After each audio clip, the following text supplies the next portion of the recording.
I'm delighted to be joined on MobileWorldLive today by Rory O'Toole from cellular core network software company Druid Software. Rory, it is good to see you. Thanks for joining us.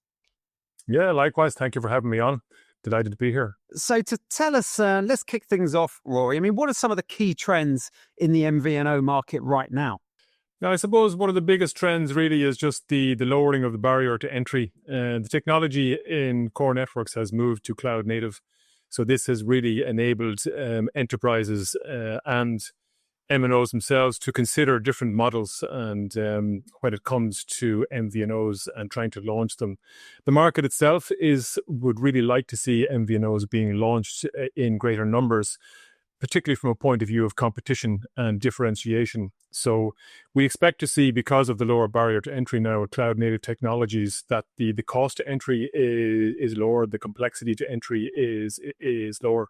So that's going to enable a lot more enterprises to think about moving their model to MVNOs. It's also going to allow MVNOs who are light MVNOs move from light MVNO to heavy MVNO. And that will allow them to differentiate in the marketplace. And then we'll see governments trying to implement them. We will see utilities, we'll see defense companies all trying to implement these type of things. MVNOs are effectively pseudo-private networks connected to public RAN, if you want to think of it like that.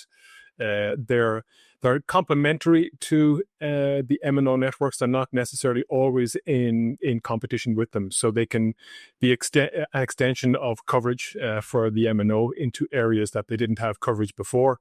And that can be catered for by specific and specialist MVNOs. So there's lots of things happening in the market in the background.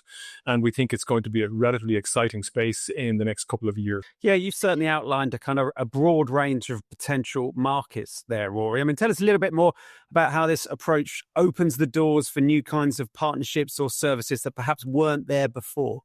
Yeah, I think in the ecosystem itself, it's really the end applications that are driving all of this thinking and the partnerships. So if you think of Druid ourselves, like we have the MVNO core, but when it comes to deploying some of the applications, we don't have the RAN, for instance, so we have to partner with RAN vendors or with MNOs themselves. In many cases, there's a new end device that needs to be connected in and tested. So we then have to work with the end device manufacturers to make sure all of that works. We'd have MCX partners. If you think about Tetra becoming end of life, you now need an MVNO for government networks to cover entire countries where they need a replacement service for Tetra. So you have to test MCX over LTE to roll out those sort of solutions. And we actually did a full demonstration of this the week before last in Ireland with Irish Government Networks in conjunction with Vodafone, where we showed a mission critical network as a backup network for the Irish government, specifically to launch PPDR type services and to show that there is a very clear evolution path. In fact, we have done it today and we're ready today with that solution to deploy emergency services as an MVNO across an entire country. So where do you see MVNO being adopted first, and what's going to drive that uptake, Rory? If you think about MVNOs who are light MVNOs today and they want to become heavy MVNOs, they would probably partner up with companies who can provide the entire solution as a network, as a service solution. And what you get there then is the whole network as a service. You'd also get the billing platform as a service. And that entire solution then can be purchased at a much lower cost than if they had to provide that themselves. And because it's a software as a service pack as well, it can be provided almost instantaneously from the cloud. So they can differentiate very, very quickly by this means. So it certainly sounds like an expanding market, Rory. I mean, how do you see this shaping the wider connectivity market in, say, the next 3 to 5 years?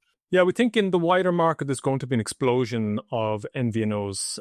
What we expect to see is that many enterprises will enter the field. We'll see governments entering the array. We'll see defense companies coming into play. And we see the MNOs themselves actually launching MVNOs. So all of that together, because of the lower barrier of entry to market, because of cloud native technology, we think that that is something that is going to become ubiquitous in the future. We see a lot more of it. And the entire ecosystem is going to expand, and it's all to the benefit of the consumer and also to governments and defense companies in the background. A lot of them will be deploying MVNOs, and it'll become very, very apparent, I think, in the next 2 to 3 years what's actually happening. Well, Rory, we'll be following this fast evolving sector. Thank you very much for sharing your thoughts. Thank you. You're very welcome.